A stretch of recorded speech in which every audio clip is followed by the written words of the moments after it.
You stuck-up, half-witted, scruffy-looking Nerf herder. Who's scruffy-looking? Hello and welcome to this episode of the Nerf Herders. I am your host, Corsac9, and with me tonight I have two very special guests.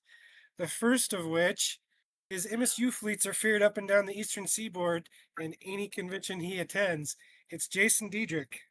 Welcome, Jason. Thank you. Congrats. I think you have a line you have to use, Jason, or since, given your commander. You're not going to do the Kenobi line. My issue with the Kenobi line specifically is I think so much of the Armada community associates it already with Kravik, and I don't want to step on his toes. So. Oh, right.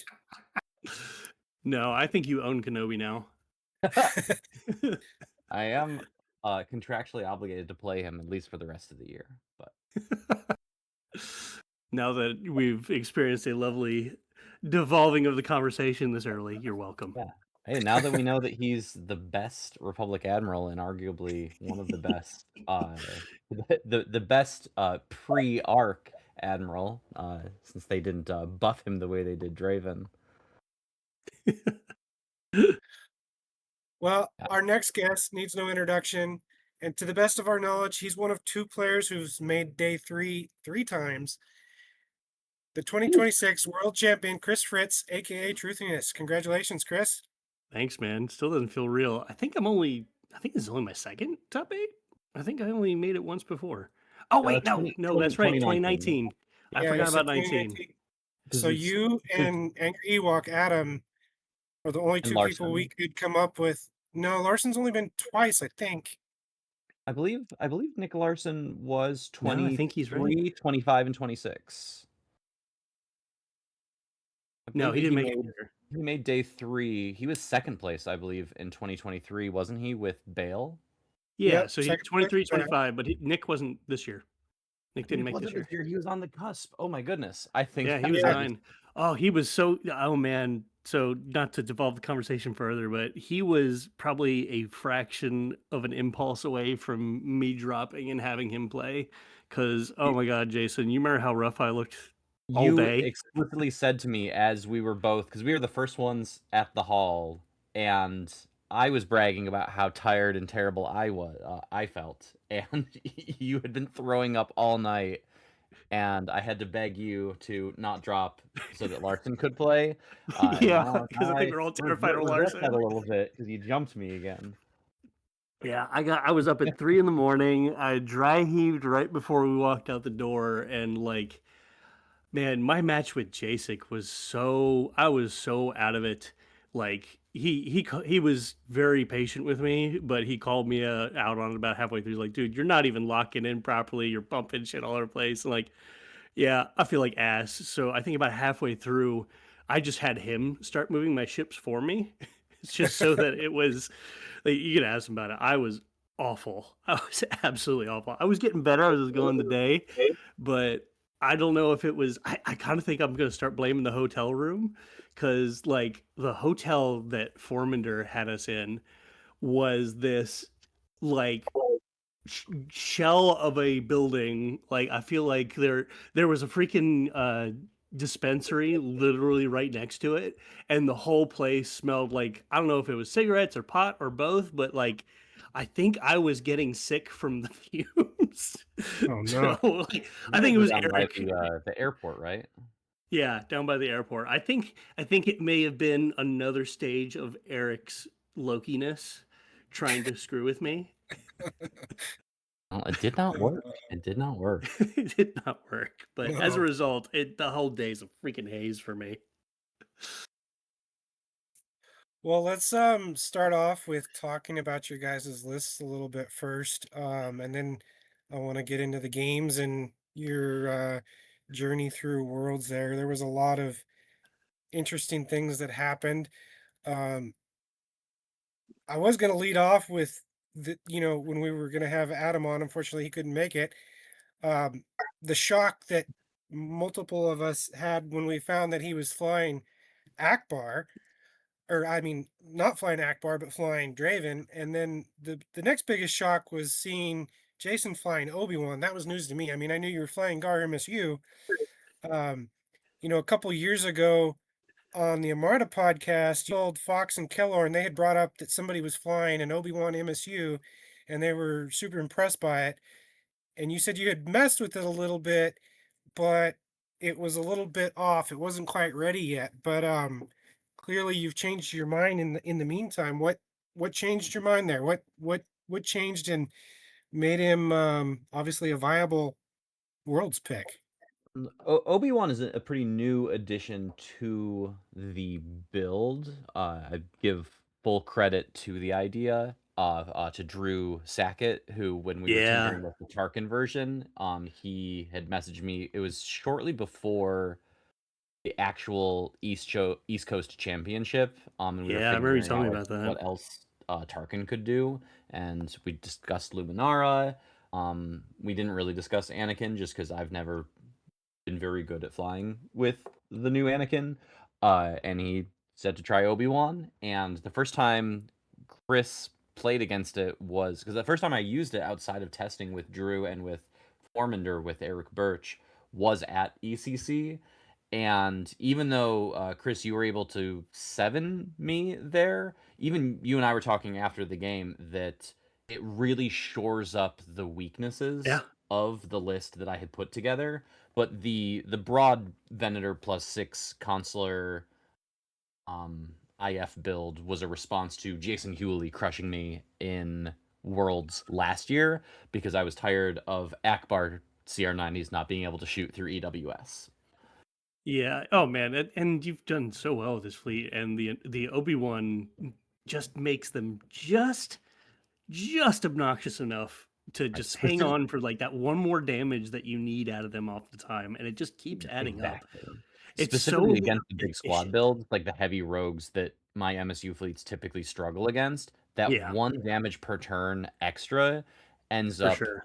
mattering so much for keeping them alive, Hmm. and they can turn so easily back into the fight that you have to Yeah. keep after them and guarantee the kill, which is just so much more work now. And you've always been fantastic at knowing when to jump those ships out of the fight while still keeping them threatening. Like, hey, it's still here. You still I can gotta still kill turn it, but right your speed outside 3 and the squads are weapons are gonna at the have rear. like you shine especially against speed 3 squads because you just are so good at getting them away from a squad ball enough to make it a very large commitment to come Yes. after them and try and finish them off. Um, and let's be clear here, like I think the two of us tend to build at each other a lot because a lot of my changes were not just you in mind, but very much with you in mind. Right. Well, with because again, we fortunately get to play pretty regularly in person, and I think that the testing I do against you informs me not just for what you are doing, but for kind of how, like, the things that you change are in response not just to me, but to how the meta has shifted. But then I need to adjust how I'm playing because your predictions for what is going to come out and what is going to be prevalent mean that I need to figure out, okay, not just how does this do against Chris or against other Draven builds, but what is he responding to in the first place, and what do I need to be thinking about proactively? Yeah, So and with Obi, were you burning out those redirects like into squads? Like were you using it for the double effect on the first stack and then burning it out to Well, it move the doesn't damage on work. the next one? It doesn't work the way that Expert Shield Text works. It only Right. works the first time you spend it. So it's for me, it's just a tiny bit of extra damage mitigation. But because I've flown the Easter fleet, the MC30 plus the CR90 Akbar build for so long, I'm pretty versed in knowing like exactly when people are going to throw certain squads in, which squads are more likely to chase, which squads are more likely to just try to keep up damage application and hope I turn back. And that's been really helpful, even when the list was a Tarkin list rather than the Obi-Wan list it is now. But Obi-Wan really gave it a significant push. The only trade-off is that I don't get to use Spats and Intensify every turn on the Venator. but the You extra get tokens what? from Tarkin weren't really helping You get what, 2-3 turns out of conflict it as much. still? You get 2 turns guaranteed with just the regular Svat being readied, and then with Hondo, and then you can get a 3rd turn of it if you commit to discarding Intensify. Yeah. Yeah, which I think you've proved, I think at ECC and Worlds, obviously, that you the points you save and the extra little mitigation you get from Kenobi, you were able to cover down perfectly fine on Tarkin. Like Yes. it's a great fleet. I absolutely love it. Yeah, it's also just so much fun to fly, and that to me I think is the biggest thing for me compared to something like Moralo, which is something I have experience with and something I've used I before I brought it hate to when you PAX. pull that goddamn fleet out. And it's not fun for me to fly. I'm glad that Zog has fun flying it and it is a cool puzzle to solve, but it's because it's so focused on the maneuvering and positioning of the squadrons. And the Yeah. thing that I love most about Armada is the maneuvering of specifically Speed 4 ships and like the careful placement and trying to line up double arcs. And this fleet has been letting me do that. And so at no point am I hitting any kind of like wall of fatigue or just like decision tedium the way that I have hit with Moralo before, or even just with Imperial or Rebel squads before. Yeah, I'm so glad you did Obi-Wan for Worlds, because I think that was, one, the right call for you, and two, I think it's just really damn cool to watch it work as we all had been seeing it work on the East Coast circuit. Yes. And then So I think what kind of fleets were you worried about going into Worlds? What kind of fleets give your Obi-Wan fleet trouble? Draven 134 actually. Imagine that. I had known at first the Tarkin version really struggled against Martuk specifically. I'd had a bunch of games against Paul Heaver, former X-Wing 3-time world champion, who plays Martuk list in a lot of our locals and like no Shocker, locals and he's things good. like that. Yeah, he's incredibly skilled, but refuses to change his list, which I love because it means I have that consistency of him being really good against my fleets. But as when I switched to Obi-Wan, what I found in testing, and then it was proven pretty repeatedly in both my games against Chris, and then my game against Ewok at the end of day 3, and even in just like testing against Formander and against Drew Sackett, that the consistency that Draven puts out, and how tanky specifically the assault frigate is, that is the scariest thing in the world to me. I'm able to fight MC30s. I can fight CR90s just fine and like chase them if I need to, but I just don't have the consistency of damage without exposing all of my important ships that I need to keep alive to just the consistent damage output that Draven allows. So that was, I think, more than something like Sloan, something like Moralo, more than like CIS bombers. That was the thing I was most worried about, and I kind of assumed we would see more of it at Worlds, but we didn't. Yeah, and I think we played so often that watching the replays of how you were approaching Adam, I think you took a lot of lessons there, and I think you took advantage of the fact that, I mean, what did Fox call me? The most rabid guy in the room one year? Most feral man in the room. Feral, that's what it was, feral. Which more than world champion, that's the title that I strive for. Yeah, right. And the fact that you and I were both overly aggressive to a fault sometimes, I think you having to deal with my pressure and my dealing with your pressure kind of builds into this. If we don't have to deal with the pressure, now we can control the tempo.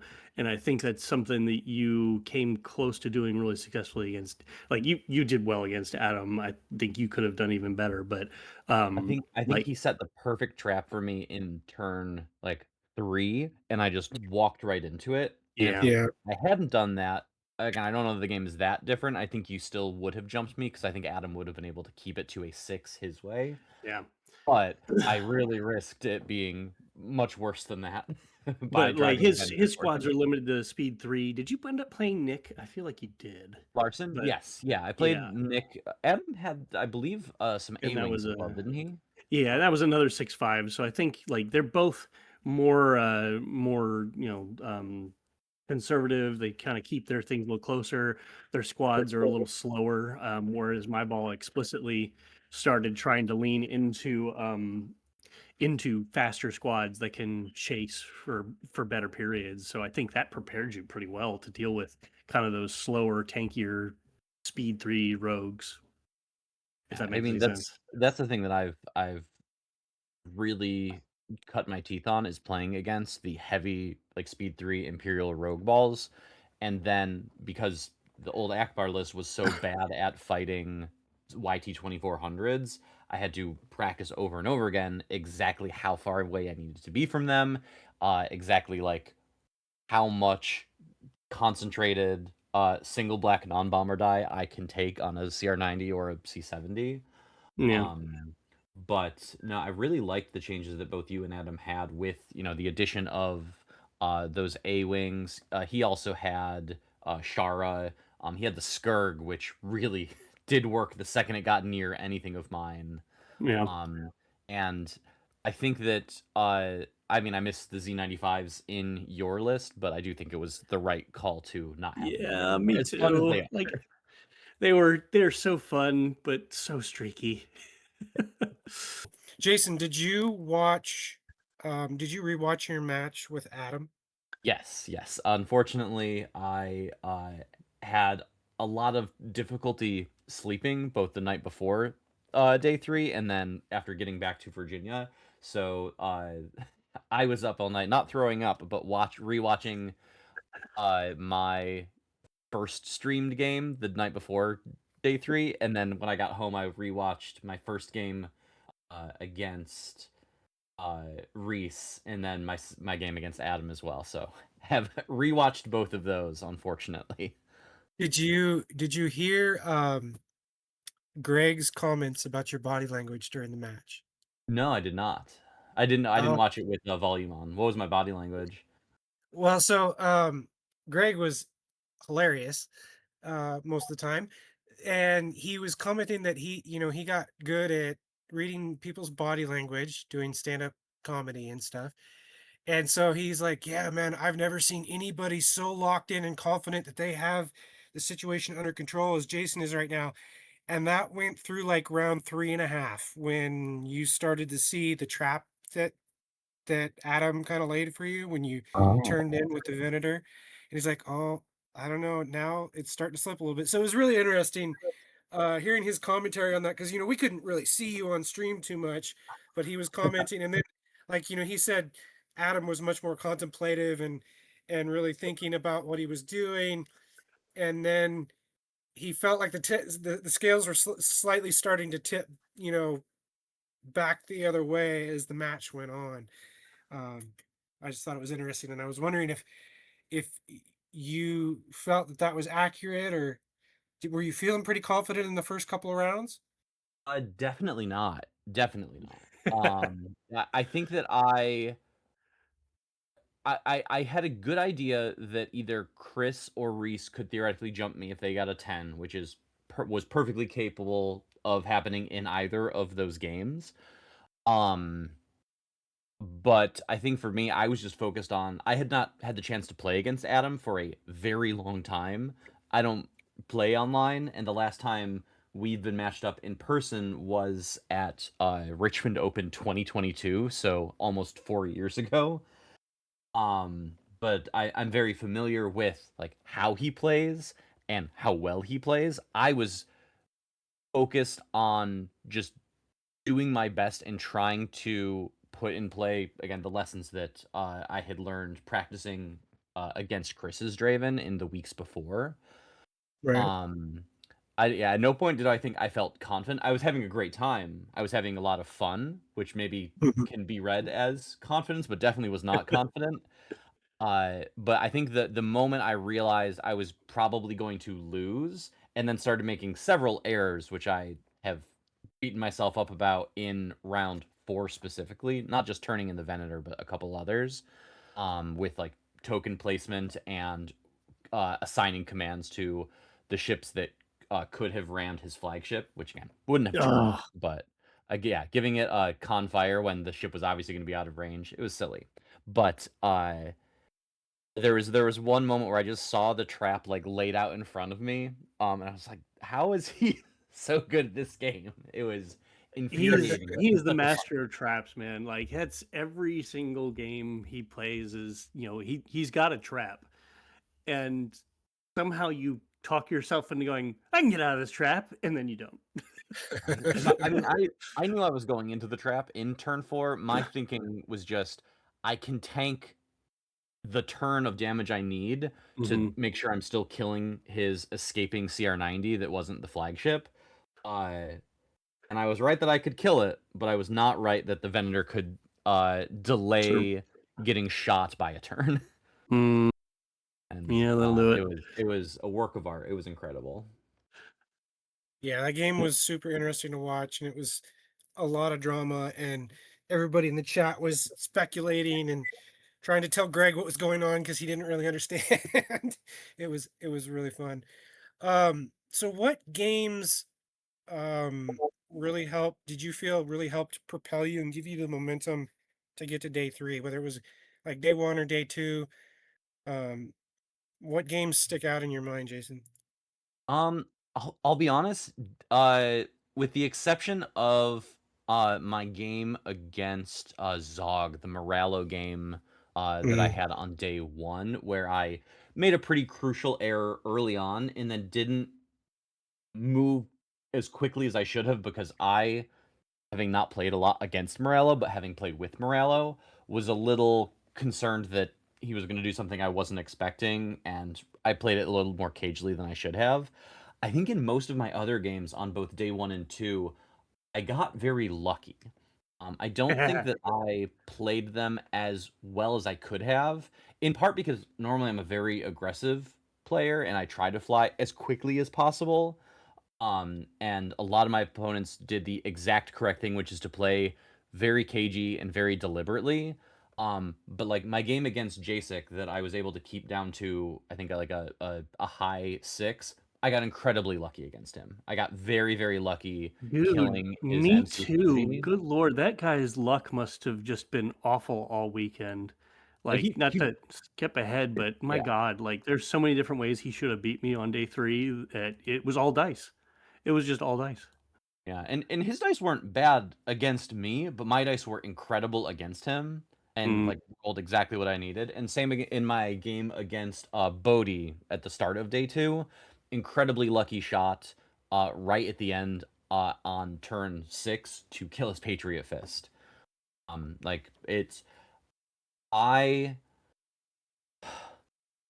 I didn't apply my usual game plan in an effort to like really try to make sure I'm making the correct decisions, but then I'm slowing myself down and not playing to my strengths, which is playing very quickly, very aggressively. And then against players that I didn't know how they flew as much or I didn't know them as well, I then flew too aggressively, specifically with the Venator, which you'll see in the games that I lost. That is what goes down every time because it is driving towards a fight that it has no business being in. Yeah, that was always your struggle flying that thing, was finding the right balance between aggression and keeping that thing safe, because you need it for intensify, but it's right. It definitely needs to present a potential threat, but man, it's so bad at going speed 4, and I don't understand why it doesn't just go a little bit faster. Yeah, I mean, I just don't gotta fix understand those that one engines, either. man. Yeah, I need it to be a Liberty with engine techs, but Ark, All get on that. right. exactly. I want the 4th Venator that I can put engine techs on, and we'll be fine. So if you didn't fly Obi-Wan, what would you have flown? If I didn't fly Obi-Wan and I didn't just audible back to Akbar, which it does seem like this was an Akbar meta, I was really astonished at how many people were flying various types of Akbar lists. I think that the correct thing to have flown would probably have been Imperial 134, keyed up to try to beat Draven. Which then obviously there were only 2 really significant Draven build, but I think that's the type of list I have the most confidence flying into, a meta that is really relying heavily on big tanky ships. I had like a Yeah, Sloan and I or think a Sam JJ cracked the 134. code really well with Piet Oh in my the gosh, Vassal World Cup. that list It's was such a good fleet. incredible. I was so impressed. I wish I could have watched some of those games. Like that list is so cool and uses specifically. I forgot that Beck interacted with Piet that way. That is Yeah. such a fascinating list. Yeah, it's such a It's good fleet for going into Draven. it's really fun too. I've flown a variation of it, like basically a different squad ball. It's a lot of fun. I enjoy that fleet a lot. That's I Well, think what I would Chris, have switched to. yeah, and on the last episode when we had Jason and Jackson on, I asked them what they would have flown if they had been there, and the Piat list was my pick. So I agree with you. I think that would have been a good choice. Chris, you went over your list pretty well on Foden Beat, so we won't go all the way through that, but you did make some changes. You dropped a CR90A to a CR90B. You changed Ezra to Rex, and you did really well. And I've heard you say in the past that Ezra is like one of the first things you add to any Rebel list you create. Did you miss Ezra at Worlds? I'm probably missed him the most against Nick Larson because Nick doesn't change up his objectives too often. He loves Rift Ambush. Um, it may have helped a little bit there, but honestly, otherwise, I loved having Rex. It was such a fun addition to the fleet. Just to one, have another raid in there, two, to just have another ship that could just kind of mess with clearing of raids. I can't think of any specific time where it like was a huge difference, but it definitely had an impact on the number of raids clearing. And then the ion cannon batteries to go along with it was just silly fun. Like it's such a cheap little ship. So yeah, I always love having Ezra, especially with messing with objective stuff. But I loved having Rex in particular. And you didn't ask this, but I missed the Z's somewhat. But like I was working over changes with Sam after our Vassal World Cup finals game, and just kind of making the assessment of what I expected Worlds to be, and I just kind of felt that Worlds was going to be a bit ship heavier than you see a lot of the online meta. One, because I think the locals tend to go a little more ship heavy.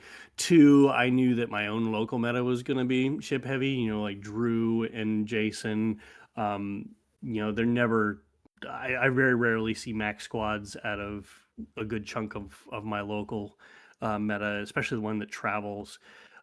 So like those A-Wings and the Lancer especially were calls explicitly made to make it more bombing heavy as opposed to focus on squadrons. So like you'll see a lot of my close matches against against Adam and against Nick that I lost the squad fight and it was an acceptable alternative to what I expected to the overall tournament to be like. Like I could play well enough into other squads to survive it and come out with either a small win or a small loss. And it was going to allow me to capitalize big on lighter ship heavier fleets. So the A-Wings they're faster. They're going to bomb much better than Z95s, more reliably, especially. And there was a move I kind of got used to doing where I could throw the A-Wings out as the last activation in the squad phase really far, and then Fen could jump in, do the raid on a ship, activate 2 A-Wings, and then they could move out so that they weren't getting flacked after they attacked. And the Lancer is explicitly to deal with PTIC. Like Sam was recommending like an E-Wing, and that was I think the one thing we were just kind of fiddling with at the end. And the Lancer, I think if I'd placed him a little better, I think I would have flipped that game with Adam on day 3. But then I would have played Jason, and he would have gotten Ian. So I don't know how that would have ended. Because yeah, the Lancer was just I made Ian hesitate. It's explicitly that black die bomber to make the PDIC reroll hesitate. Like, do you really want to reroll that hit automatically and risk the double? And I know Ian, I think he risked it once, but we also did it once. Like, all right, I'm not gonna have you reroll, but I'm just curious. And sure enough, it was a double. So that was kind of the calculus with the Lancer. Is like, okay, it's another bomber, it's another rogue, and it's going to be more effective in the PDIC because it's going to have that even calculus on whether you're going to reroll a hit or not. I'm glad you brought the Lancer up because I was going to ask about that. So that's really interesting. I don't think I've seen anybody else like in a seriously competitive tournament take the Lancers since the point drop. So I thought that was a very interesting choice. And I know Drake Brackett has run a single generic Lancer in his Radis squad ball pretty consistently, I think, since last Nova. And that's something he and I have experimented with too, is what is at what point is it, because it's a lot of times just better than Rogue Squadron, the equivalent at the same point cost. Right. But at what point is it just better to have a YT 2400? Has always been our question in the medium when you squad. don't have 2 points. That's really what it comes down to. I didn't have 2 points. I know I've gushed about this elsewhere, but oh my god, I love Han Solo and Draven Fleets so much. I know Adam and I had I think we did this on the stream after our game, where we're both just gushing about how much 2 points and Draven make for Han, because he explicitly, I use him explicitly because he pairs so well with the Fen Alpha Strike. Because you can have him do his thing, and then if you're first player, which I'm usually, that's why I had a 4-point bid, was to go first into other squadrons, and it allowed me to gamble a little more on my objectives, which really paid off. And as first player against other squadrons, you have Han go first, because that's what he does. And then with Draven and Tauren, he gets really consistent. And then you send in the 6-squad Alpha Strike with Fen boosting the assault frigate. It just works so well. And I've I played this with Lando at one point, and Han is legitimately better in it, which is just so cool. I mean, his red die, when you're not fixing the die with the Lando ability, is just such a liability. Does not help you into the squad fight. His spend to re-roll die is fine, but Han has just really exceeded my expectations, specifically as someone who is playing against him rather than using him. I've been very impressed and with my how you problem with Lando every time is once you use him once, if you have an opening, he is extremely easy to burn down when he's down to that one brace. And I try and do that every single time I see him across the table. So I'm always very skittish about it when I'm using Lando. Is you use it, all right, it's go time. You're gonna get Dutch, you're gonna get A-wings, you're gonna get as much things as humanly possible I can to burn him down before you get to use that again. Because he's just he's very for 7 Hall, he goes very quickly once you can accuracy that single brace. I mean, it's the issue with Morello, where the second you're able to isolate him, very, very easy to burn him down quickly. But I think also just there's been less emphasis on the prevalence of flotillas in the meta, and that's really where Lando shines the most, is he just threatens a guaranteed dead flotilla. Yeah. I like him. I like him for scatter aces. I actually flew a Draven list in our last store tournament a couple weeks before Adepticon. It was different than yours, but it was the first time I'd flown Draven. It was a ton of fun, and usually I saved Lando to guarantee damage into scatter aces to clear squads, and that worked really well. But I agree, once one braces down, if you can't pull him back out of the fight or put him onto another target, he goes down really quick. And he Han's gives out a ability, bunch of points when he does it. Han's ability is so flexible that he can dance in and out of the fight really well. He can pick his fight, especially if you wait for him to use his rogue one turn. You can bounce in, tag something, top of the turn, you tag it again, and you just bounce back onto an obstacle. I think I did that to Adam in our day 2 game. Maybe it was the day 1 game. Either way, like I just love Lando's ability or Han's ability to just dance in and out of the fight so effectively compared to Lando. Lando, I feel like gets stuck much easier, and that's not really a rag on Lando. That's just that's the squad fights. You have to commit at some point, and if somebody adds a second squad, it's hard to get moving. But Han's ability to just be so flexible with his timing allows him to dance in a way that a lot of other squadrons can't. So I want to go back to Rex real quick. It sounds like he had a really strong effect in your matches. Can you elaborate a little more? Is there any specific situations that stick out in your mind? It's just more of just keeping raid in the game. Like a lot of times late game, I was finding that use your command dial, clear the raids. That's that. And then like if Fenn's gone down, there's not a lot of ways to get the raid back in. So what I was typically doing with the B was holding it back. It's explicitly a late game piece for me. So it's not really generally committing to the fight before turn 3. I especially like pulling it in behind Star Destroyers. You can ask Matt Chambers. I managed the most ridiculous move to the scene like in Indiana Jones. What was it? Yeah, it was Last Crusade where you got the freaking boats closing in around his little speedboat. Like that was my CR90B into his 2 Simoons. Like it took a beating from a couple shots because I was trying to hold it back long enough to keep the Rex effect in play so he wasn't clearing the raids, and then it shot right between the 2 Simoons on the last activation and shot out the other end for the first activation next turn. And we were talking about it after the game. He's like, I could not believe that you managed to fit that damn thing in between and shoot out. It was one of my favorite moments, and the whole time he's just kind of sitting at distance 3, trying to stay behind obstacles, trying to stop all those raids going away for later in the game when I may or may not have Fenn, and just kind of keeping things consistent because Draven's ability is not the raids.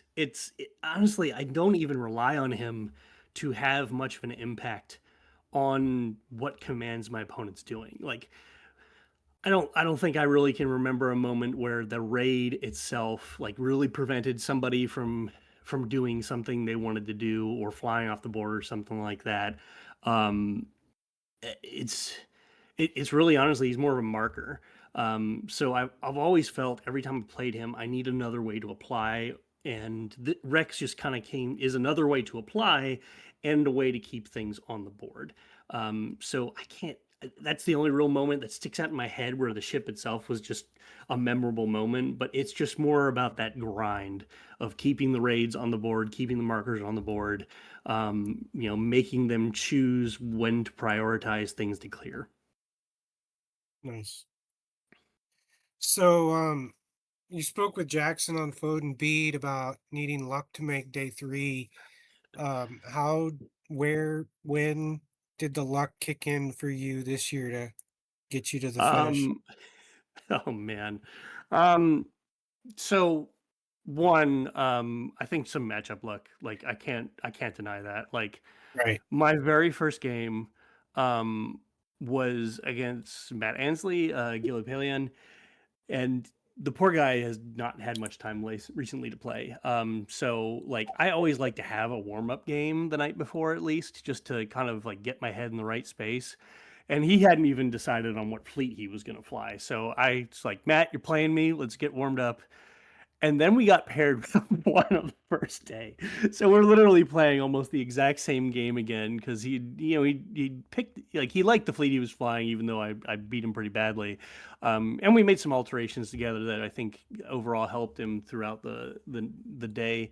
But like, it was a bad matchup for him, and it was a really good matchup for me. So that started my first day off really well.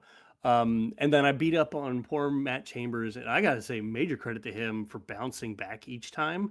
because I beat him 10 on day 1, beat him 9 on day 2. Dude still somehow made top 8, which, I mean, that tells you everything about resiliency right there. Like, he Yeah. bounced back both times to make it into the cut, which is just, I think, just super cool. Like, I think that tells you everything. Like, some folks might not like his fleet very much, but like, he definitely flew it well when he had the opportunity to. Because he's got what, a 10 against Bodhi here on day 2, and a 10 against Luke Wen. That got him into the top. He's at 7 on day 2. So, and then for day 3, oh dear God, my luck against Jasek was the most ungodly, unholy bullshit I think I've seen in a long while. Because he had at least 3 of my ships should have been dead. At least one of the 3. The first one was Bright Hope, close range at an H9 Akbar MC30. Sounds pretty dead, right? Like, he had already used his external racks to kill a squadron, so he didn't have that available to him. But still, like, it's an H9 Akbar assault frigate or MC30. Like, it should be dead. He did 1 damage to it after the evade. 1 damage. Like, Wow. 2 total, but Bright Hope reduces it to 1. Like, it was ridiculous. So, like, that survived. And then again, I'm like in a half days throughout this game, and like, I left the rear of my flagship exposed to the same MC30 at close range, and he just needed 1 reroll. Like, one, his dice were not great, but then he just needed 1 hit crit to reroll into just 1 damage, and he didn't. Or it could have been structural, didn't get it. So my flagship's on 1 health. I had another CR90B who was also on 1 health, and like, both of my CR90s are flaming dumpster fires. Like, get away.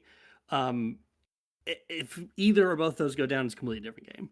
So like, I think he completely outplayed me. Like, I think he did a really good job baiting me into thinking I could get the 30 when I didn't even scratch the paint. And the dice just completely screwed him. So like, I'm gonna 100% chalk that up to dumb luck. And then I'm also gonna call out Andy here. Zog, I think, took a little bit of mercy on me, because like, we went into the last game day 2, both fully intending to just, like, all right, you know what, we're both pretty close to the cut. We were pretty confident in our position. I think we were both intending to non-gain. I certainly was intending to just take the 5, not deal with Moralo bullshit. And then, like, somewhere around like the middle of turn 2, I got into my head like, oh, I can totally snipe a squad and run away and get a 6 instead of a 5. And somehow that snowballed into me committing my entire squad ball to kill 2 escorts and leaving them all completely exposed, which then snowballed into, let's turn in to this fight and lose my flagship. So at that point, we're just playing fast. I got demo. I think more out of just us playing fast and Andy not really caring all that much if he got more points out of me. So I salvaged a 7 or a 7-4 on what should have been a non-game, because I think if he had really, really wanted to, he probably could have knocked me out of day 2 or day 3 altogether. But I think he was just ready to just be done and just was playing pretty lackadaisically. And so we were just, oh man, that was a very, very bad decision on my part. That was so bad. Nice. So at the end of our last episode, Jason and Jackson and I, we were talking about, how it was going to go the next day. We talked about how, the matchup luck for that first round was going to have a big effect on how the rest of the day played out. So I'm on the West Coast. When I woke up, round 1 was done. You were just starting round 2. Jason and Ian had put up 10s, so a lot of the people watching God. felt like Jason was in the driver's seat. Like, like how Jackson talked about, wanting to be in the driver's seat and not be behind. I mean, it's hard on day 3 to make up and catch up to It somebody who is. scored tens. Yeah. And then round 2, Jason posted a 7, and um, it seemed like Jason still had it on lock, and then there was the tense round 3 between Jason and Adam. So, like the two of you, tell me about how that day 3, that top 8 went for you guys from like round 1 through the end, because you both played incredible, as did Adam. We were hoping to have Adam on. I'm bummed we couldn't have him, but you guys all played amazing. It was super intense and full of drama to watch, and left us all wishing we were there. So, kind of just both of you just talk about day 3 specifically and tell us what it was like. Jason, I'll go and let you go first. Yeah, I mean, my first game against Reese, I've had the pleasure of playing him. I think basically, is it every? No, I didn't play him in 24, but we played in 2023 on day 1, and then day 2 last year he uh got a 7 or an 8 against me on stream right at the start of day 2. Great way to start that day with a very similar list to what he was running now. Just he had a test bed then, and this year he had an Onager Star Destroyer, which I do think is the correct choice. But he and I wrote up a little like battle report that I think Nick Brown is going to put on somewhere. I'm not exactly sure when that's going up, but it talks a little bit about the streamed game I had with Reese this year, and he because I was, I think, doing a good job again, rushing towards him with all of my ships. And he had the Ramadi setup. He was hiding behind the asteroids, and really, I should have picked Most Wanted. I shouldn't have even given him asteroid fields, but whatever. Um, but he had that good like castle set up for Ramadi, but because I was approaching his onager so quickly, and because it can't easily dive out and escape because my C70s can dog it so effectively, Mhm. he had to turn out and try to come towards where my flagship and a few other C70s were approaching the side to threaten the victory and potentially be able to flank the Onager Star Destroyer. And he threw Ramadi away very, very early instead of using Price to, I think, guarantee the kill, because Reese had very, very good accuracy rolling dice. I was very disheartened to see how many accuracies he was rolling against my C70s. Uh, but he threw Ramadi out to get a reroll to guarantee the kill on his first shot. And while I don't know that that fundamentally changes my approach or the results, it did mean that I could be much more aggressive, maybe too aggressive, because again, consistent problem. But I could be more aggressive with the Venator driving in, and that was able to wrap up both the Onager and the victory much earlier than I thought I was going to be able to fight them. Because Ramadi made it so that I could approach pretty safely without worrying about him getting the extra dice off of his very, very careful rock and Exegorth placement. I have to make sure I say the right name. It's not Purgle placement, Exegorth placement. He places those things incredibly, just obstructing shots that I did not think could be obstructed, but because I was able to pin him with only losing one of the C70s, and jumping ahead to a 10, and then playing Ian the second time, because he and I played at the end of day 1, and his list is the exact type of list I know I can fight and get a small margin, but I'm not good at like running away or going for a 6 or like playing cautiously even in a high stakes setting like that. So I have to play to what I know, which is trying to put him in a position where he's either going to bump himself to death or where I'm going to be able to take out 1 or 2 of his assault frigates. But God, the assault frigate is the hardest thing in the world for MSU to fight right now, I think.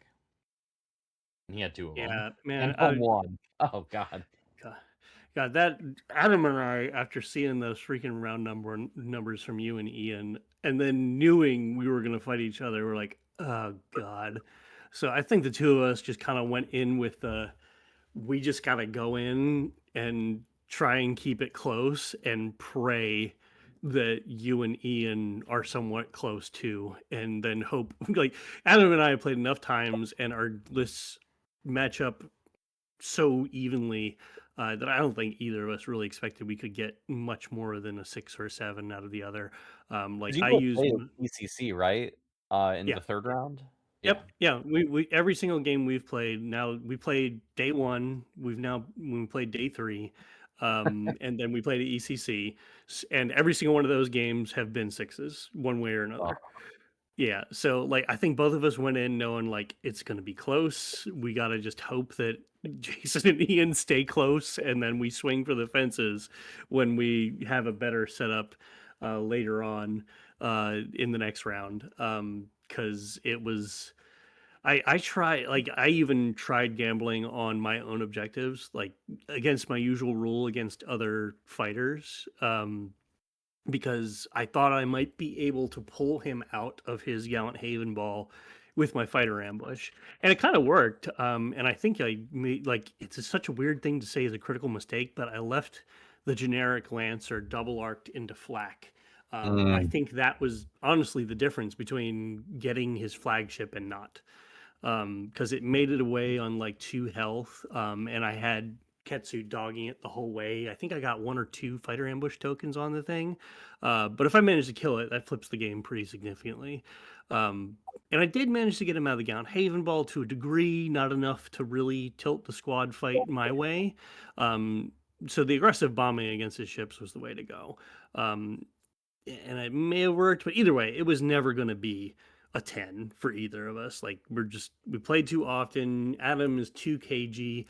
I've fallen into his traps too many times to commit heavily into his bubble like I have done previously. So I think we were just like, oh my god, they seriously started the day with 10s. Damn it. We just had to hope and pray. Oh god, yeah. Oh god, seeing those 10s. I think what did Adam say to me? He's like, "Damn it, Chris, they gotta stop putting up these big goddamn numbers."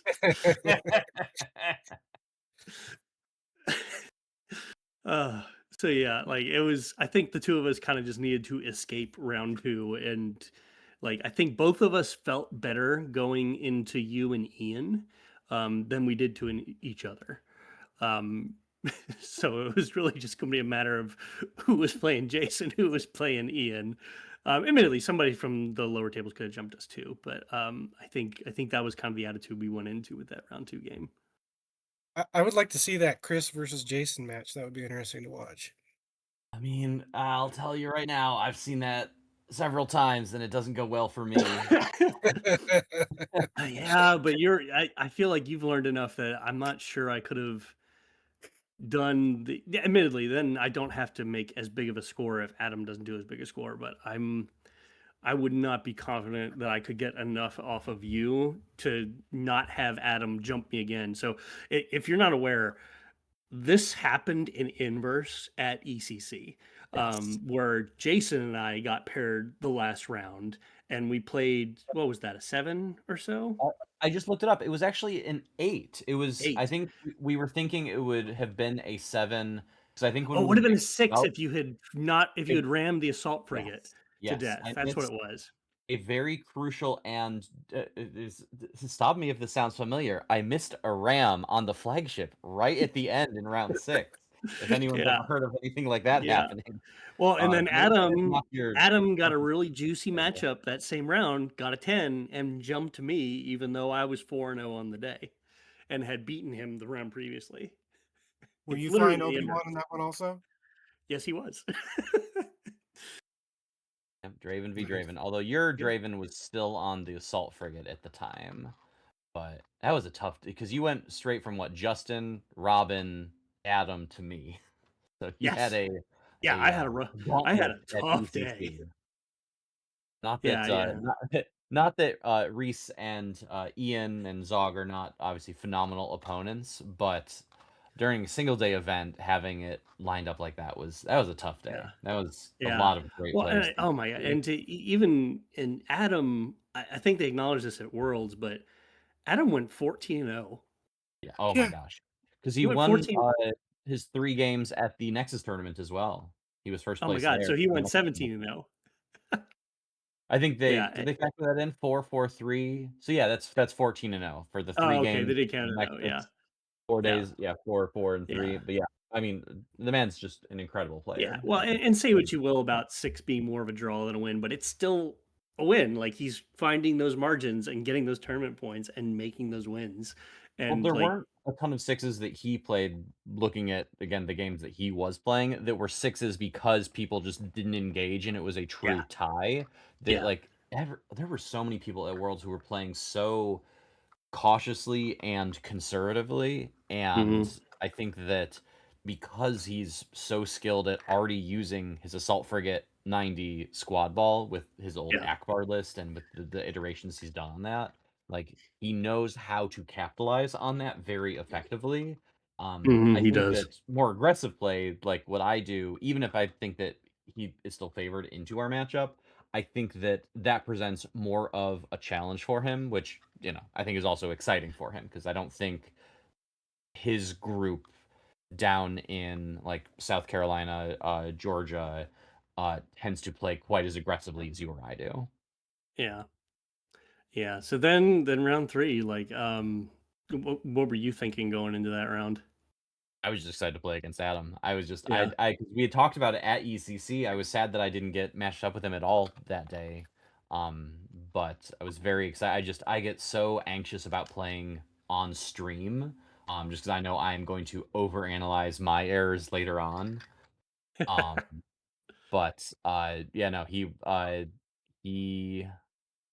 I knew I knew, but I didn't actually put it into practice, that I had no business flying my Venator towards anything that had electronic countermeasures. I can show you the text message I sent to Drew that morning at 3 a.m. where I say, as long as I don't fly my Venator towards something with electronic countermeasures, I'll be fine. And then I proceeded to, of course, do that in the 3rd round, which, well, whatever. But uh, gosh, yeah, that was just it was such a fun game, and squadless versus heavy squads is just such a fun puzzle that I get to try to solve. But because I'm flying it so aggressively, I'm also forcing my opponent to solve a puzzle in response to my puzzle Yep. solving. That's why I love better And yeah, games. it is just very fun and very dynamic and very reactive. And like at no point am I just sitting and waiting for my opponent to do things I can't interact with, or vice versa. Even though fundamentally squadless versus squadrons is partially uninteractive unless you have an effective flak bubble. But it's just so much fun. Yeah, but you, I think, show off the side that doesn't really get thought or talked about much, is that ship maneuver can impact how squads are going to move. I Yes. think you're really good at forcing squadrons to come into a suboptimal position to try and finish off like a 44, 41 point ship. Oh my god, How- they're so it's like they're flying so cheap. hammerheads again. Like if Yeah. it They're so works, stinking cheap, and you have to pull, like, especially with silver squads, you commit pretty far out of the fight to try and finish some of these things off. So I think there's that dance that I was talking about, that you just dance in and out of the fight so well that it forces some hard decisions on the squad game. So yes, you're not doing anything in the squad phase, but I think you're still very much interacting with the squadrons and forcing them to do things. Like, you have a plan for dealing with squadrons. It's just not one that is for the faint of heart. well, it's also not one for ships that go slower than speed 4. Yes. As I mentioned. Yes, indeed. Oh man, I think in part, like, I kind of wonder what if I had gotten the 6 on Adam and he had gotten Ian, because when it was the reverse and it was pretty clear I was going to play an Ian, I was starting to get like the first inklings. Like, I was still freaking miserable, but I think maybe that misery may have kept my excitement, because I'd been looking at his fleet and thinking, man, that's a really good matchup for me. What am I missing here? Because he did well enough to make he made the top 8. Like he had some really good games throughout the tournament. And I'm just looking at it going like, man, I feel like I can really, really match up well into this. Like it was the type of fleet that I was hoping to be able to capitalize on with my objectives, like fighter ambush, superior positions, and most wanted is a objective suite very much not designed to fight other fighters, and hence why I had even just the 4-point bid to try and not have to deal with that into other fighters for the most part, but very much to try and milk tournament points out of lighter or no squad fleets. And it very much ended up being the matchup I hoped it would be. Like it's the matchup I think kind of validated most of the decisions I made between Vassal World Cup and Worlds. Like the change to make squads more resilient into PDIC, to focus more heavily into bombing, as opposed to just having fun with the Z's, because I was able to hit home one hard, and even through PDIC, negating a couple it negated a fair amount between the Blue Dice Squadrons and the A-Wings. Like I think it mitigated like 2 or 3 a turn, but because like everything was coming into it and just bombing the ever-loving hell out of it, and I had practiced how I would deploy in fighter ambush to try to preserve my own ability to move around and not get my ship stuck in a bad position. It really was like going into the game, I'm like, oh man, this could be the matchup that really hits it. I think Jason can hang on. I think Adam can win. I think Jason can hold on to, not win by too much, but like I needed Adam to win. So I was right, because I needed a 6 to lock you out, correct? Yeah. And I was going full tilt. Like I knew I needed a 10. I was going for every point I could get. So knowing full well that like the only hope I had was a 10. Kind of like what happened in what was it, 24? Nova 24, because 25 was. I'm thinking of Worlds when Peter won. Like I did this, the same thing there, where I was into Nick Larson, and was just keyed in like, okay, gotta have the 10, so let's go. But yeah, like even after the game was over, I was just sweating watching you and Adam. Like, okay, come on, just hang in there, Jason. Just don't get creamed too bad at this point. But don't win. Please God, don't win. I didn't get to In the see, chat, we were sitting there watching. You had finished off Ian and got your 10, and we're like, oh dang, he could do it. And we were waiting to see what Jason was going to do with the Venator. And as soon as he turned, we're like, oh boy, here we go. It was a mistake. Hopefully one I don't repeat in the future, because if the Venator turns away and my C-70s continue doing what they're doing and are able to hunt down his flagship, even if his Ezra escapes, his flag was still worth more than his flag plus the transport. Let me pull it back up just to do the math on it again. His flagship plus the transport would have been what, 75-29, so yeah, just over 100. So even killing my clone navigation officer, it still would have been a 7 my way if I don't, and then a 6 if he still is able to kill one of the C-70s. But turning the Venator in was a huge mistake. And he kills 2 C-70s. That even still gets you a 6, right? If he was able to, because he killed the CNO at the start of, I believe, turn 3. That was the first consort he took down basically right away. But I got a lot of his squadrons out of position, including Han. But then if the Venator doesn't turn in and instead runs, and he turns all of the squadrons back towards the 3 C-70s that are chasing his flagship, I do think it's very possible, especially if he turns the assault frigate in a little more so it can shoot at these C-70s. I do think there's a world where he kills one of them, and that might affect if I can even kill his flagship. In the first place. But if I do, then it's a 6 my way. But I when I saw the trap set out for me, I was pretty certain that I would need to. I calculated how much damage he'd be able to put into the Ven in just 2 turns. And so that's on me. But because I didn't get to see any of your game with Ian. You guys played Fleet Ambush, right? Yeah, Or yeah, we played Ambush? Fighter Ambush, yeah. Fighter Ambush. Yeah, and the fight, it was, I think I would have been able to have the same result with any of the objectives. But that specific one, I was able to start bombing in earnest on turn 1. I mean, that's kind of what I assumed. I wasn't sure if he'd been more aggressive with all 3 of his ships and really put like potential guns on you at the start of turn 2, since he would have had the deployment. Yeah, he did actually. So my assault frigate was in range of home 1 on turn 2. So, but like you said, ECM saves that thing. And it was like because I was second player, I was able to do the last activation of turn 1. So like completely, unopposed activation at the end of it to get that first bombing run on home 1. And home 1 was the first activation. Next turn, shot my assault frigate. The assault frigate, took it in stride, and then just bombed away again.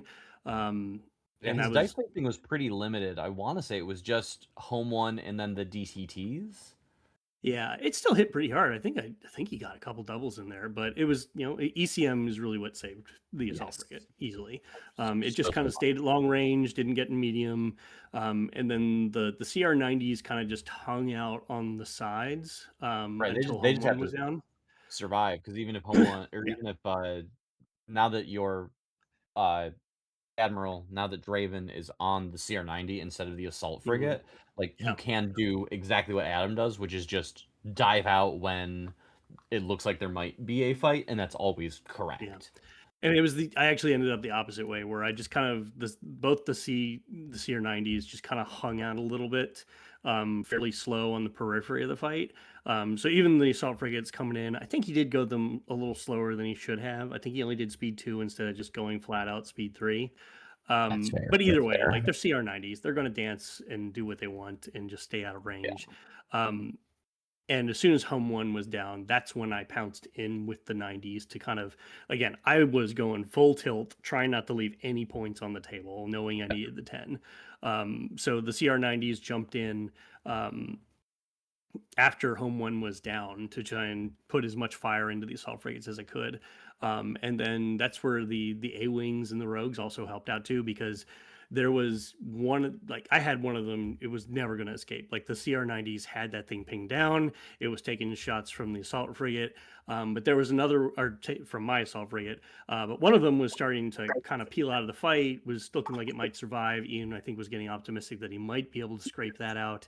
But that's when the speed of the A-Wings in combination with Fen, like I quite literally max boosted range of Fen, moved Fen just to tag the A-Wings, who were then basically catapulted into the assault frigate to get them that one last bombing run to support the Lancer and Ketsu.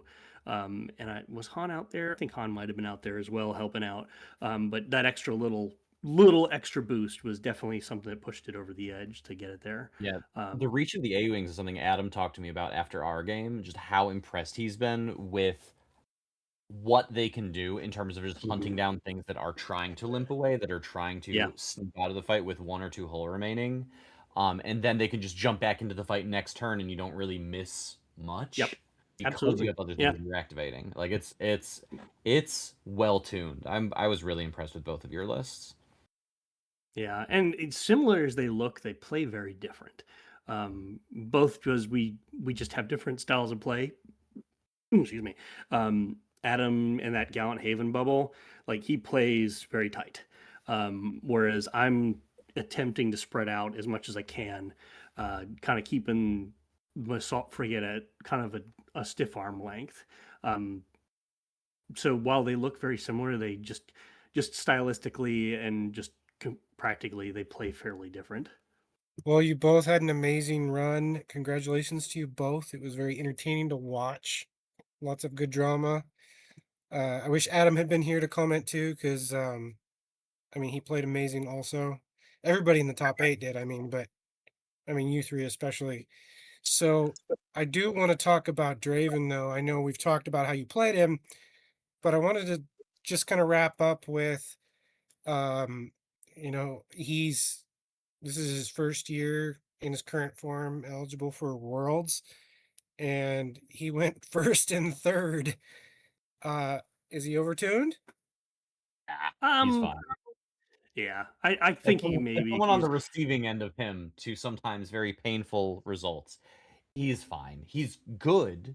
I think things are allowed to be good, and he's interesting, and I think things need to be interesting.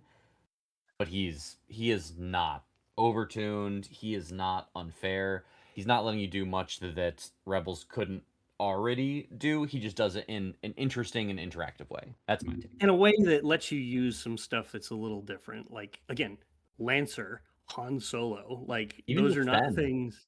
Yeah, Fenn and Rao, like Fenn is just phenomenal with him. Like, it's just, I've used Fenn before in other fleets, but like Rebel rogues are just often so much better than commanded squads. Draven's synergy with Fenn kind of flips that because Fenn is just, he's okay. His raid's okay into every other things, but when he's in Dravenfleet, he becomes a spotter. You like, he is the first one in on a bombing run, and then everything else feeds in behind. It's just a very different way. And I think if Adam were on here, we had some of this conversation on the Minnesota stream on day one, and we talked about it during the con as well. Like, he was ready to fly Akbar for Worlds proper, and he had so much fun with Draven in the Nexus tournament that he decided that day he was going to stick with Draven. Like, he was just having so much fun with him. Because it's just a different, very different way to be able to fly Rebel squadrons. Again, nothing you can't do with a BCC or just going leaning into blues and using Tauren. I've done it before, but it's just something different about him. It kind of helps me get back to good old commanded Rebel squadrons, and just playing different. It makes for a lot of fun. He could use maybe a couple more points. I wouldn't be opposed to like 24, 25 point Draven. But like the core, I think we finally, after how many iterations did he go through? This is his third. I think we finally got to a commander who's pretty fun to fly. And even like, I've even talked with Peter Saber, who was initially a pretty big skeptic of it. And actually, even in testing, I was a big skeptic of Draven, like what they were doing with him. And it took a good long while before I recognized, like, oh, this is something. This is kind of fun. Like Colin Looney and Sam and Matt Brobafett, they were all very skeptical early on. Still thought he was not great. And then my first, like, one of the later test games I got against Colin, were like, huh, this is something. This is kind of fun. And I know Peter Saber kind of got the same Z95 silliness going, and he was having a good time with it. So I think he's just different. He's fun. I think raid is always very tricky to balance. So tricky. Similar to the SSD, it cannot be too good. Yep. But if it's not good enough, then it just, why would you ever use it when there are things you could do And otherwise? I think that's where we finally got this right with Draven, is that the raids are really more of a spotting beacon than an actual effective raid thing. They're a deterrent. They're an interactive part of the game, but the actual effect of the raid token isn't as significant because there is so much token generation that you're going to be able to get rid of it. But did you sequence it in a way where you can get rid of it when it matters? Mm-hmm. Like, if this were an early game, like before we had the flotillas, before we had the resupplies, this would have been rough. I can absolutely see that. Like, the difficulty of clearing raid in like wave 2 would have been a nightmare. But we're in a very different place in the modern game. So I think it's especially his timing window. It's a pain in the butt to remember. I'm constantly forgetting when to apply him properly, but the fact that it does not affect the immediate thing both helps the Draven player because it's leaving a token there for me to utilize as the spotting beacon. But at the same time, it's not stopping someone from doing a command before they've had a chance to prepare for it. Like his actual raid ability is so inconsequential. Like you could even honestly, like if you were a 20-point commander and did nothing but the reroll portion, I'd probably still take him and just have a few more sources of raid, use those extra points on a few more sources of raid. Because like his actual, I don't think I even used all of his tokens on his card in any game except for Nick Larson. I think Like it's he hard had to leftover raids. because there's only what 3 or 4 real commands during any particular game that are so important that you're like, I can't let you follow this up. Well, guys. we just got an angry Ewok drop out of hyperspace. Oh my goodness. Welcome. Yeah, I guess. Glad you were able to make it. So we were pretty close to wrapping up. The guys just finished talking about their day 3s after we went over their lists, and we just finished up a discussion about how Draven is not overtuned. We all 3 agree on that. I concur with everything they just said. So congratulations. You've been getting accolades this whole episode. Your amazing run through Worlds, including the Nexus tournament with no losses, was quite the feat. And your round 3 versus Jason was epic. Oh, that was scary. That was a nail biter the whole time. I was so pissed. I looked to the left. I was like, Chris, are you kidding me? Are you kidding me? I'm like, dude, if we swap matchups, I'm the world champion. No question. Oh boy, yeah. I was so mad. I'm not sure I'd argue with pissed. that. I Well, mean, all you you had to figured do, that Adam, was fly off the board and give me the 6 in the previous round. I know. I'm about to torpedo a game. I was Right? so pissed. It's like, so you're telling me that I have to beat Jason freaking Dedrick with an 8 to even have a shot? And truth is about to crush this kid. And I know he's good. He's in the top 8. I mean, you got to respect it. But I'm like, I'll take that. I'll bet my house that I can get a 10 on that fleet. That's a lie. Squadless I wouldn't. big ships are a little bit easier to chew through than my C-70s dancing around and flying in the wrong direction. I would fly that. But that's how it goes. That's right. That's what next year So is for. yeah. So what was the question again?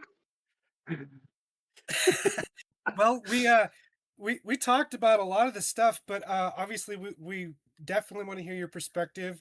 One of the big topics was round 3 of that last game where Jason decided to turn in with the Venator, which is what Chris needed in order to be able to win. Yeah. What other moments stand out to you? What was big? What do you remember? What was exciting? What crazy stuff happened? How awesome was Han? Okay, so like I am super happy, and me and Chris actually talked about this. We were on stream day 1, round 2, I believe, and then we talked a lot afterward. I thought it was really good because we talked about both of us have Han. I really like Han, and I mean he's only 2 points cheaper. They didn't change anything; it's been 2 points cheaper. But I think he's uniquely useful in Draven because most of the time you don't have a way to reroll those dice. Maybe you got Tor and Far, maybe you don't. But Draven makes him a much more reliable source of damage. And so like if Worlds from last year taught us anything, if my numbers are correct, in the top 8 last year there were 16 different ion cannon slots used. 13 of those 16 were used for point defense ion cannons. That is unbelievably one-sided in how prevalent it was. So in order to realistically take a bomber-oriented fleet, you have to be able to expect and plan for that. And so my goal was to bring a lot of double dice attacks. And so to that end, Han does that for me. He brings 2 dice. He's not as good as Lando, but I don't have to throw away my braces, and I have Gallant Haven. So I put a huge premium on braces under Gallant Haven. So to me, Lando made sense. Lando didn't make as much sense in that context, even with Jan in the list. And in my testing, the games that I felt like the games that I lost, I usually lost because I needed more anti-squad firepower, not more bombing firepower. So to me, I had Ketsu in there, and she does better bombing damage. But I'm like, for 2 more points, I can have Han Solo, and that's great. And that's why I tested him a couple times, and he really worked well for me. So I like Han a lot, in Draven in particular, for those reasons that I outlined. So I love Han in that scenario. So, Adam, you're very famous for flying Akbar, the Akbar Giga Drill. You basically Yeah. made that fleet what it is. A lot of us were really surprised, even though we knew you were flying Draven in other tournaments. A lot of us were Yeah. really surprised that you were not flying him for Worlds. So, talk about that decision. Well, it's about to get weird. So I had him in the box. They're very close. Like there's probably 7 models and about 10 cards difference between the Draven fleet and the Akbar fleet. And I honestly expected, after looking at BWC and a lot of the results, I expected a larger Imperial 134 presence that to me is kind of not necessarily the natural predator of, but a good option into Draven. So I expected that I wanted Akbar because Akbar doesn't get its offense from a squadron fleet, from squadrons all the time. It does actually have a gun that can shoot a ship, even if you're losing a dogfight, and pull a game out for you. So I honestly expected a backlash against Draven, expected to see Imp 134, and had the intention of playing Draven in the Nexus and Draven in the teams if I didn't make day 3, of playing Akbar in the middle. And take this for what you will. I did really well with him in the Nexus. He was vibing for me. I felt good about it. I had good success at the East Coast Championships, Southeasterns, and he done well for me. But I still was like, I bet there's going to be a lot of this 134 coming. And I asked my best friend. I said, Lord, which one of these fleets do I need to play? And I put my hands on both lists, and my right hand was, this is the one. And I didn't even know which one it was. It was Draven. That's weird. I know that's not what you want to hear, but that's true. That's how I decided. Right there, right then and there, about 20 minutes before list submission, I changed my list and flew Draven. And that's why. Love it. That's awesome. So, was there any matches that stood out during your epic run through Worlds? I had a really interesting, I believe it was round 3, day 2, which let me just say right now, day 2 is terrifying because day 1, I trust that if I put the work in and run that fleet a bunch and play well, I can make it in the top 40. I felt pretty good about that. Maybe that's presumptuous, but I usually make a day 1 cut without too much difficulty. That day You're 2 one of the cut, most consistent players on the planet. I'm just gonna say it for you. All 3 of you are. But continue. but day 2 is terrifying because there are 40 people and it really can come down to a matchup here or there and swinginess. And so, like, I'm terrified of day 2. By the time you get to day 3, all 7 other guys, they're all going to be tight, scrappy games. Just go play. But so the game that I thought was interesting was the round I played. Basically, it was a version of Sam's old interdictor list. I don't know if y'all saw it, but it was Ooh, very well yeah. painted. It was an onager, 2 interdictors, and a flotilla, and nothing else, no squads, and big bid. By the way, also been trying to fly Draven just to prove to everybody that I don't have to play a 15, 16 point bid. Now, I think it works exceptionally well, particularly with Akbar, but it was kind of also all right, y'all all make, because I get made fun of in Atlanta constantly for like, if I show up with less than 10-point bid, they're like, what's wrong with you? Are you, but anyway, so the list was 2 interdictors and a non-endurance flotilla and proximity mines out the yin yang and a big bid. And the grab shift to move the rocks, grab well to put the -1 speed.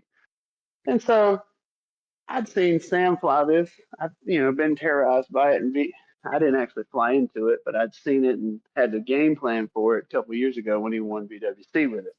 So I think I was uniquely put some mental effort into trying to beat this anyway. So the guy obviously takes second. I look in his missions are surprise attack, doom station, and some other mission. I forget which one it was. So I can't take surprise attack because knew what he wanted to do was put the mines on the rocks, suck all the rocks into one spot, and make a big mine cluster, or something to that end. So I picked Doom Station. And anyway, what happened was I think he kind of spaced a little bit for like, when you're placing your rocks for Doom Station, if you come 5 in from the side, both sides, and then estimate the size of the station, and you start there and you start building your rocks, you can body block out where the station can legally go. And he didn't catch on to what I was doing. And by the end of it, he had 5 rocks on the left side of the board and no way to place the station on the left side of the board. So what ended up happening was the station went all the way on the right side of the board with near nothing. And he just sucked it back towards himself. He put the mines down and the 0 grab in front of the mines. But I had Hondo at first turn. I was like, you know what? It's cool. We can do this. Sure enough, went first. The assault frigate got a Hondo token, got a nav, got speed 2, cleared the Arco Onager, and now I have an assault frigate that's curling in behind his fleet with a bunch of bombers coming in. And he has really, interdictors with no decaps. He's got an Onager that's facing the wrong way, shooting at my CR90s. And so at deployment, he's like, crap. But it was a really interesting game because it was one of those games that was like all up front. It was all like, how do we set this up? And that game was a big win for me, and it got me to the place where I had a good, I realized, okay, I can make day 3 with this, and ended up matching up against a Rebel Providence, and ended up killing it late on round 4 and got me in. But that was the game that I most remember because I was like, thank you, Sam, because I went through the mental exercise of how do I defuse this bomb 3 years ago, and then here it was again. So that was interesting to me. And of course, Jason's game. I mean, you got to remember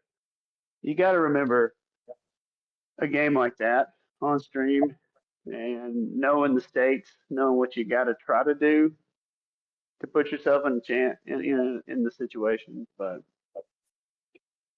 anyway, those are some interesting games. Those were interesting. I especially enjoyed that last game against Jason. It was super tense because Chris finished up early, so we knew he had a chance if you won.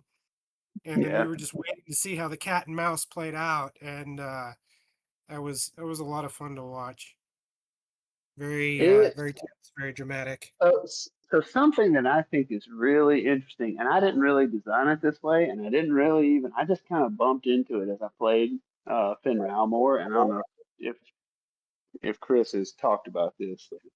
So you got boosted comms, you got a big area that you can command, but the problem is sometimes it's not far enough. But with Finn Rao, I can send those 2 A-Wings. If you have the combination of Finn Rao plus Adar Talon, I can send those A-Wings out way beyond my boosted comms capability. And the next turn, I can send Finn Rao out there to go get them because typically they're bombing something, right? So you send Yep, the talked A-Wings about it beyond that boosted earlier. pumps. You already talked about that, yeah. Yeah, we had it's just fantastic. just before you jumped on, we said that exact thing, like how Yeah. effective Fen is specifically with the A-Wings at the reach it gives you for ships like mine that are limping away on, 1 or 2 Yeah. hull.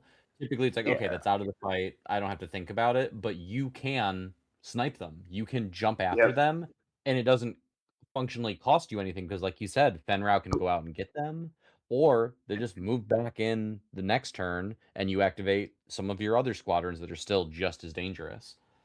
And every once in a while, I can get somebody with Scourge at like distance, full range stick and a half, and somebody's like, "Dude, what?" But yep, that's a generic squadron. Bang. Yeah, I Skurg love the was. Skurg. I It's one of love my Skurg right favorites. Yeah. now. I was very impressed at how effective it was specifically against mine. Were just you are just consistently getting the 2 damage, and every time you get the double, it's so punishing against Yeah. any. Just keeps drilling. Yeah. I don't think that you. I don't think that it's. I think if you don't have at least two sources of 2 dice bombing, you can't really hang your hat on a 134 doing all your damage. In this day and age, that's my opinion. I think that's pretty valid, especially with just the proliferation of EWS and obviously like point defense Yeah, ion, which if that yeah, is and something then that gets being built layered forever, together. maybe it becomes easier to not rely on things like Ketsu, Skurgs, Han, but they're just so potent right now because they punch through that defensive tech. And I'm sure Chris would agree with this, but I think one of the most underrated things about Gold Squadron is the fact that it is not heavy. Yep. Yes. You can put Gold Squad, like, okay, let's say for example, I need to screen my assault frigate, and I can, and I want them to come in and get countered. I'll put Shara and some A-Wings up there. But if I know they're going to get sniped anyway, if I'm looking at Saber Squadron coming in, shooting me twice, and like Valen Rudor, I can't shoot him back, I'll put Gold up there. Because I know that this is going to be a knockdown, drag out dogfight, and the opportunities to counter will come eventually, but not on that initial engagement because I'm slower. I'll put Gold up there and let her take the hits. I'm really not. I'm paying 12 points for something with 6 hull and 2 jam braces at a minimum, and then maybe if the situation calls for it, I'll spend out jam braces to keep it alive. Probably not. But it's people. Gold's amazing, and probably the single best generic squadron I think out there. But a lot of people don't really consider that the non-heavy thing is so big. It is so Mhm. big for that squadron. I actually flew Nora in my Draven list, and one for her ability, but also because she wasn't heavy like Dutch. Yep. And No, I I love used Norm for that too. I used, and she's double brace, and so I used her to pin down squads that were trying to flee. Like one of the matches I played, Wedge was trying to flee the battle and salvage the points, and Nora went out and said, "Oh no, you get to sit here until my buddies come and take you out." Mess you Um, up. so I think you're right But about gold. It's the same thing. yeah, I I don't know if Chris has done this, but I did this when I started Draven because I love a soft spot for the Hera X-wing, like a Hera Jan Biggs ball type of situation because it hits so hard. And I've already got a CR90. I can put Liberator on it and do like all fighters and get it engage at speed 4, and Mm-hmm. it hits really, really, really hard. The only problem is it's one red dice bomber, so I would try to Yep. fish Nora. I'd try to finagle Nora into that also to try to Yeah. overcome that. To say, okay, you can PDIC reroll this thing, but there's a natural double and 2 crits that are basically doubles. So there's 3 doubles facing. I think it was Yeah. not bad. It just wasn't quite what I Yeah. needed. Jason I think I did this before Draven and was trying Hera Yeah. X-Wings, and it's just just not quite enough because of those red You- dye bombers. You kill the heck out of some enemy squadrons, but they Yeah. just you can get run over sometimes. So Yep. You're paying Yep. twice as much for unreliable red dice when you could just pay 7 points for a Z95's red dice, and you'll get the same effect, which is Oh. Peter. Just getting beat Well, are there any other things you want to touch on, Adam? Did y'all already talk about? Yeah, I saw in the show notes. I want to talk about Morello. I wonder if that came up or We not. didn't really talk about that, but we definitely could. No, God, please Well, no. I mean, I'm just as much as I talk smack about it, I do think my Draven list is better suited to face it than my Akbar list, and I do think that I'm Zog's worst matchup because I have Gallant Haven. Yep. Gallant Haven is if you fly it well, and I refuse to open up and get and fight him in open space. I was like, if you're gonna fight me, you're gonna come out here and you're gonna fight under the guns of everything I've got, and I'm not gonna blink. I'm not gonna give you any openings, and I just resign myself to. I'm just gonna weld my fleet into a tight little ball, have hand coverage on everything, gallant coverage on everything, grit to move and get away. Like if you want to come do that crap to me, it's gonna hurt. So is that what Yeah. happened? Did he come out? Because you And held he him to did. 0 points. Well, what ended up happening was he about on turn, I think it was turn 3, he came in with Morallo, and I think the reason he came in, like I was leading, like I was saying, I kept thinking about Morallo. He can shoot a bunch of times. That means I get to counter him a bunch of times. So ideally, I want him to come into counter aces and counter squadrons. So I was leading predominantly with my other squadrons behind Gallant Haven and my Shara and my A-Wings out front. That makes sense. That's not rocket science. They're all under Torin Bar. They're all under Gallant Haven. They're all under Jan Ors. So it's going to hurt. You come in here, you want this fight. It's going to hurt. And then I ended up moving Han forward outside, on the front side of Gallant Haven. And I think that drew him in. I might be wrong. I hadn't talked to him about it, but he's like, oh, I can shoot that and it won't counter me. But here's the thing about Gallant Haven. Unless you can produce 5 damage or more, you're going to do 1 damage, period. Because I got a brace and I got a jam brace, and that's just how Gallant Haven works. And yeah, shoot me. Because you can't hit me enough times to kill Han in 1 activation. You just geographically just didn't have the possibility of doing it. So he came in, shot him, put him down to like 3 health, but I knew that would happen. And then I alpha back and was able to kill both his escorts and Morales. Between Han going first, which is another big thing of Han. Like when you go first, you're hitting with 7 squadrons basically. You're hitting Han plus 6, boom, eat it. And they're not little junk squads either. They hit like pretty good. They're not. There's 3 dice, 4 with flight controllers. Sometimes you get a Tauren reroll. Sometimes you get a Draven reroll. Sometimes you stack them both together. They're very consistent. And I was able to kill Morallo and both escorts and tie down Vader. And he was like, "Oh."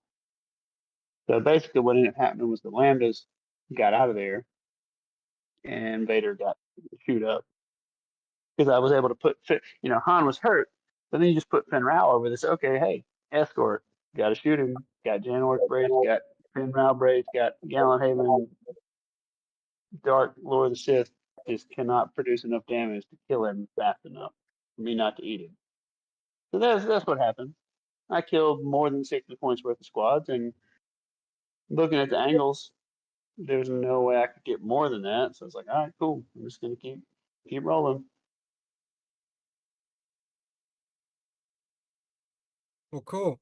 So I think he think knew we'll- he needed a big number. I think he wanted to start the fight quick so that he could get a bigger number because I think he like most of us, looked around and realized there was going to be some pins given out that day. So I think that played a factor in his engagement timing. Nice. Well, I think we'll wrap it here. Thank you guys for joining the show. Thank you, Adam, for making it last minute. That was awesome. Yeah. Congratulations to all you guys. Amazing job. Adam, something, I don't know if you saw the chat in the Discord the other day. As best we can tell, you and Chris are the only two players to make 3 day 3s. So I you're think Black obviously, Emerald's done it.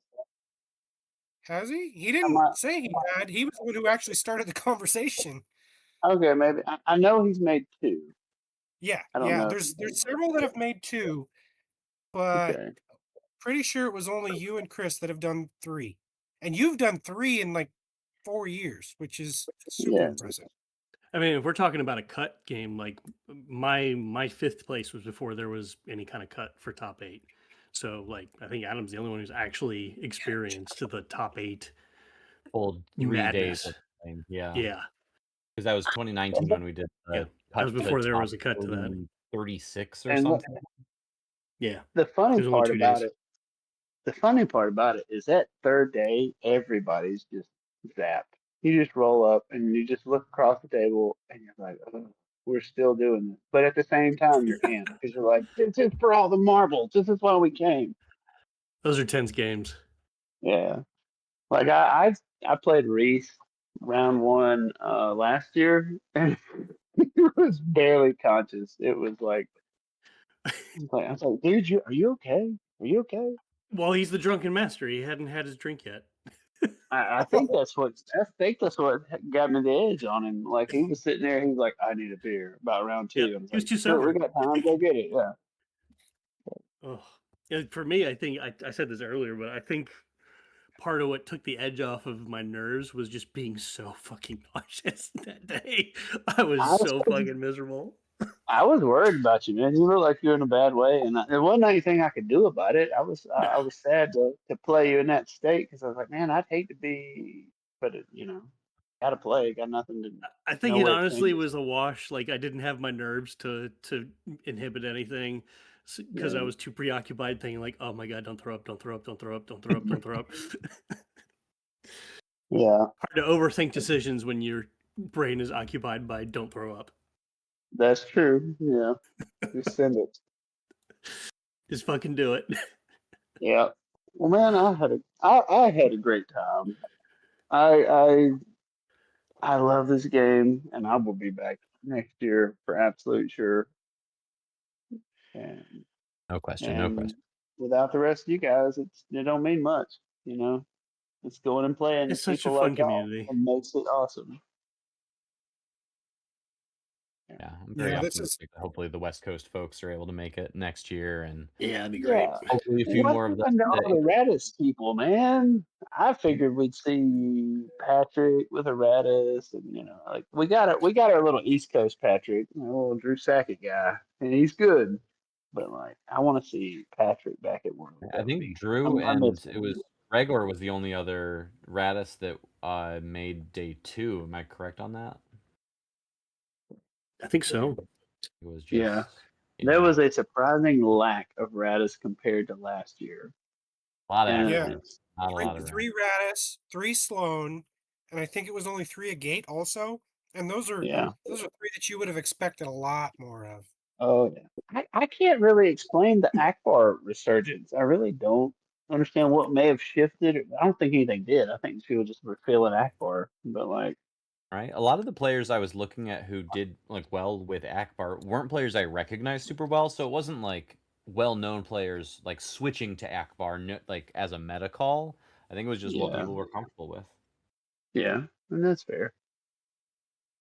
So do we know anything about Legacy for next year or not really?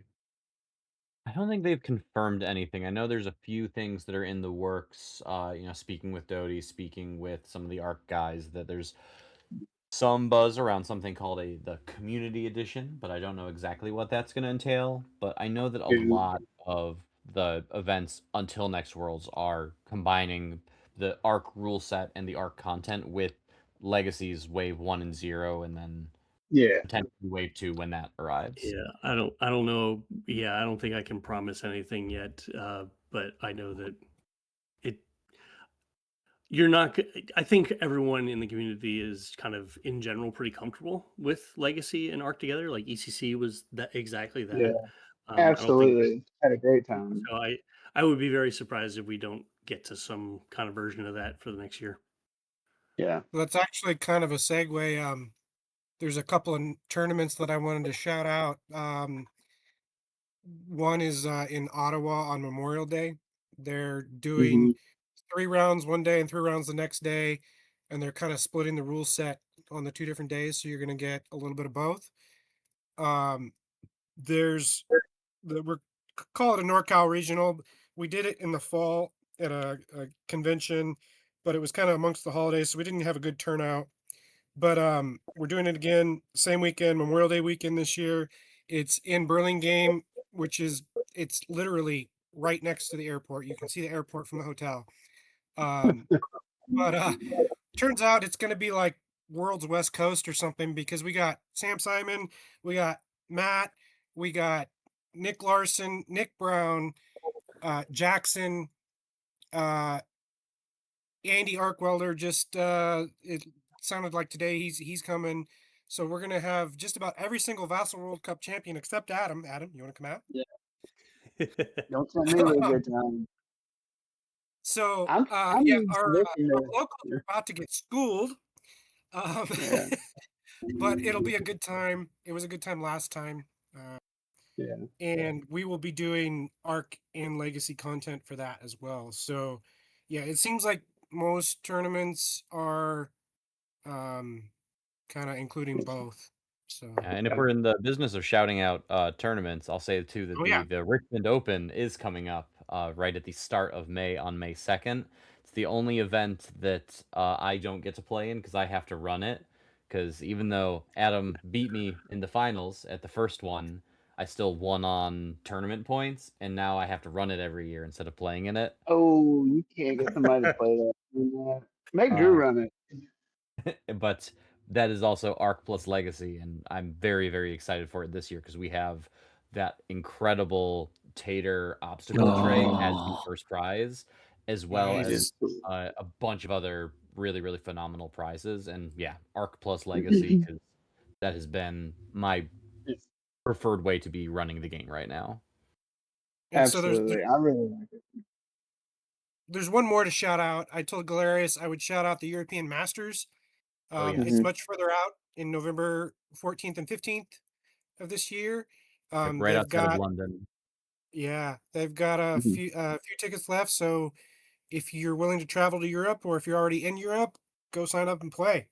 Yeah, I was gonna say I'm going over there. My wife loves London and the UK, so we're kind of treating it as like a combination trip because it's maybe an hour and change train from London out to Farnborough where the tournament is being held. But it every year I'm so jealous of all the games and all of the prizes that they have at Euros. I think it was Poland last year.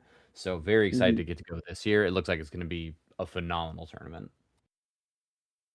I would be interested in going to Europe for a big tournament at some point. But is there any plans of like alternating like North America, Europe, back and forth for Worlds? Do y'all know anything about that? I That's been think we discussed. are trying to do that I because mean, that they seems pretty cool. Which again, yeah, either Poland or the UK, I know are both pretty open to hosting something like that, and it definitely would be a big reprieve for a lot of those players who I know Yeah, they I mean, spend several thousands of dollars to come over here every year.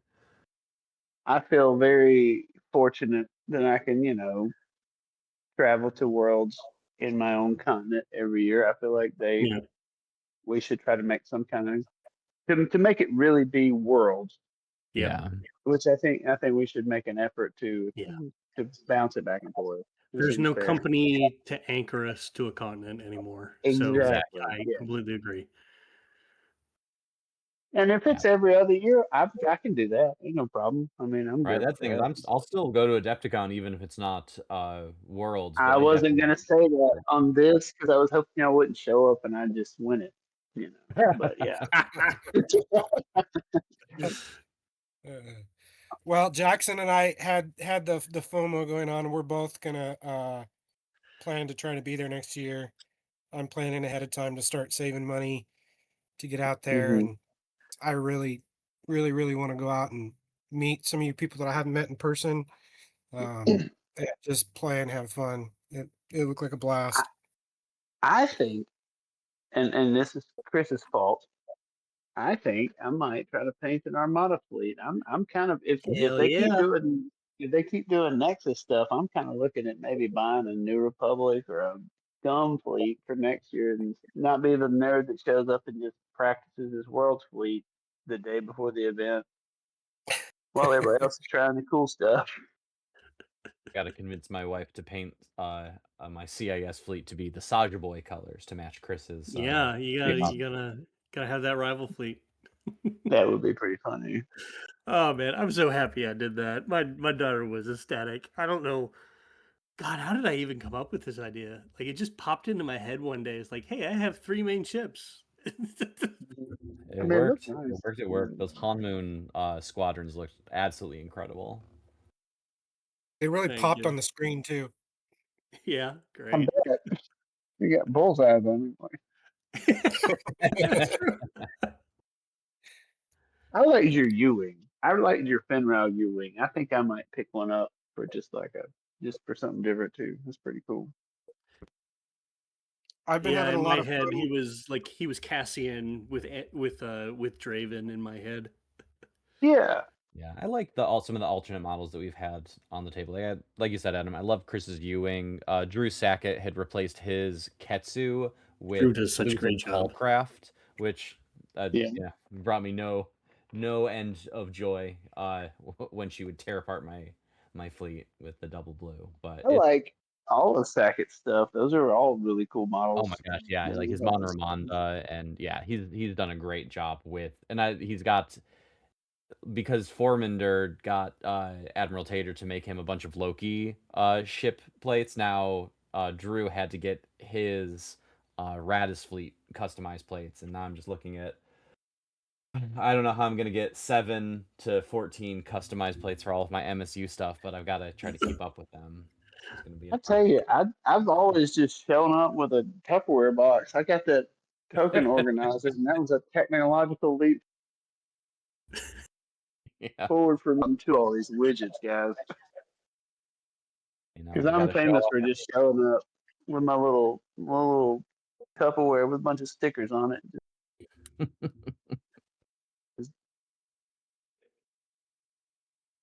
All right, guys, we're pushing 2 hours, so we should probably wrap it here. So if you have any final thoughts or any shout outs. No, thanks for having me, man. This was fun. Yeah, this Well, is thank you great. for coming. I've been looking forward to this. I've been so excited since you all agreed. This was amazing. It was, I couldn't be there, but this was pretty good consolation prize. So If you come next year, make sure you come in Wednesday night. We have a good time at the pub the night before. That's always fun. Major Gouldsby's. I was sad I missed it this Yeah. year. Yeah, it was nice, good. It was a good time. nice. Well, thank you and congratulations, guys. Um, for the listeners, there will be links in the notes to Ewok's channel and Chris's channel. And Jason, I know you're not really an online guy, but if you got anything, I'll put it in the notes. Yeah, I appreciate Um, that. Basically, just Richmond Open, and then obviously when the Southeast Championships and the East Coast Championships go up again, I know that we'll all probably be attending some number of those. I got to get down Yeah, to for sure. South Carolina and Atlanta to get some games in with that meta as well. Do it. I'll be looking to run a southeastern online event, probably one in the spring, one in the fall, just so that people who can't really get there can play and qualify from far away, and then could fly into Atlanta because Atlanta's a pretty easy location. So you might want to look out for that. I'll probably be posting that in the next couple weeks. Just because we want to be able to broaden our reach, because we do realize that travel is not free and not all super convenient. It's sometimes easier to sit at your house and play 3 games online in a day. So Yeah. All right. Well, thank you guys again. And thank you, listeners, for listening. I hope you guys enjoyed it. And we'll see you next time.